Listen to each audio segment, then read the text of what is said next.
Hey, and thanks for checking out Glanzair Studios, where I help you grow your real estate business.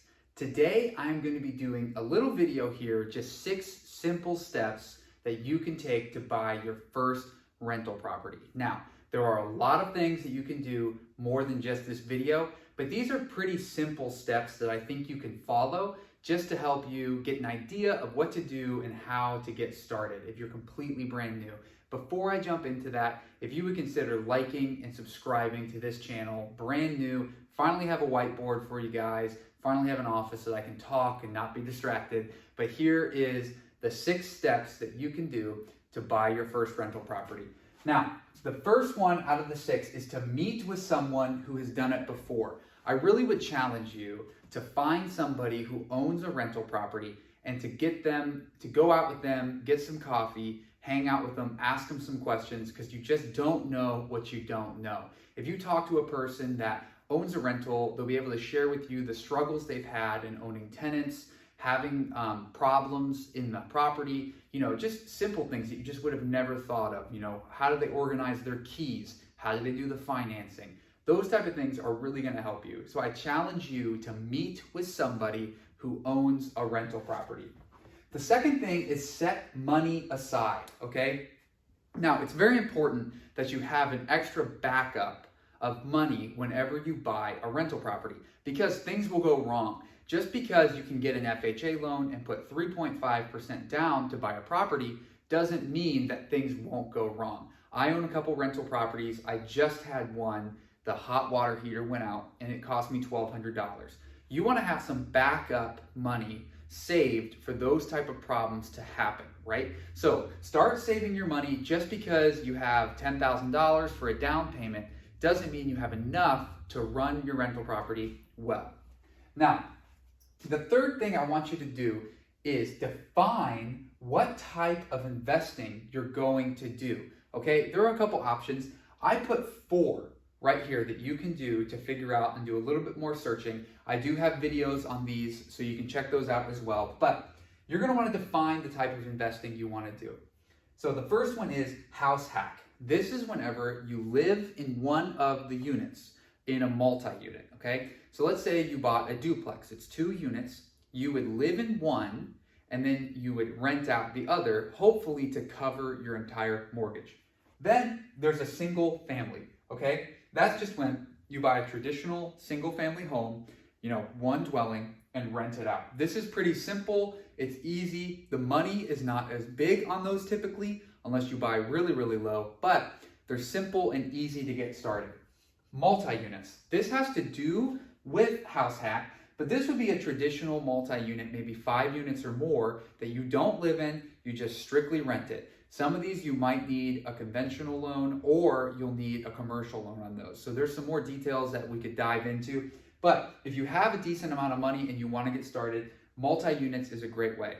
Then I also added REITs, which is a real estate investment trust, okay? That is whenever you put your money into a large group of money, and then that money gets put to work on a larger property that you would not be able to afford. There are great products like Fundrise out there where you put a little bit of money down and that money goes towards a large project, and then you get a return on your smaller amount. So I did this. I put $500 into Fundrise, and that got put into a large group of money that has been working on a huge multi-unit in California.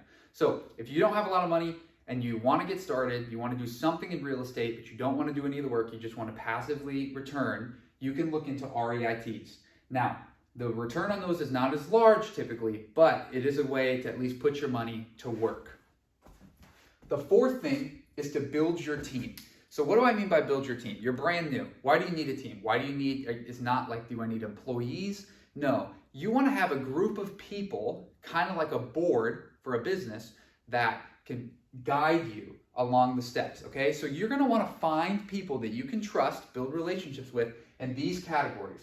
You're going to want to have an agent, okay? You're going to want to have a person that can help you find properties and talk to sellers, okay? If you don't know anything, find an agent that can help you. Now, you don't have to have a property manager.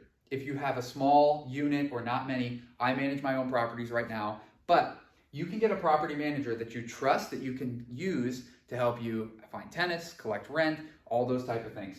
You want to have a lender. Now, your agent will typically help you find a lender. They probably have people they work with, but you want to have a lender that you can trust. So you want to have a lender. You want to have a person that can connect you with insurance, right? So you want to find somebody you can trust that'll give you a good price on insurance. Now, this is very important. Don't skip insurance. I don't even know if you can buy a house without insurance in most states, but I had a fire happen in a house. I had insurance on it and I was able to make a claim and pay for the damage. So you definitely want to have insurance.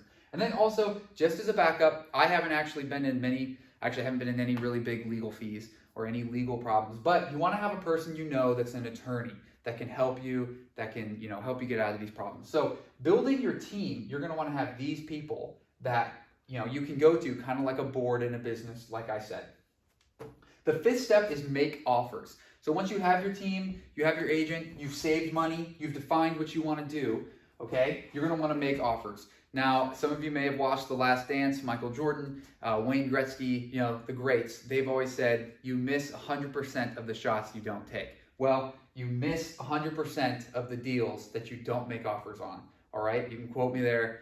All right, you miss 100% of the deals that you don't make offers on. Make a ton of offers. If a house fits your criteria, you have the money for it, make an offer.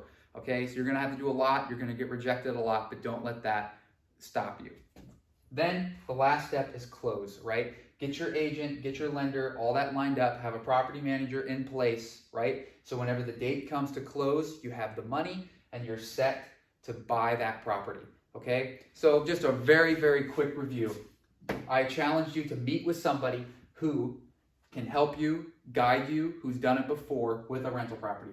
Start saving your money. Set money aside for this rental property. Define the type of investment that you want to do, right? House hack is a great way to get started. That's what I did. House hacking is a great way. Look into that, which I have a video. Then build your team. Start calling people that you know, or maybe you have to make new connections that fit these criteria. Start making offers on properties and then close the deals. Now, hopefully that was helpful. Please comment any questions you have. I'd love to just respond, have a dialogue with you, connect with you. Please like and subscribe, and hopefully we'll see you.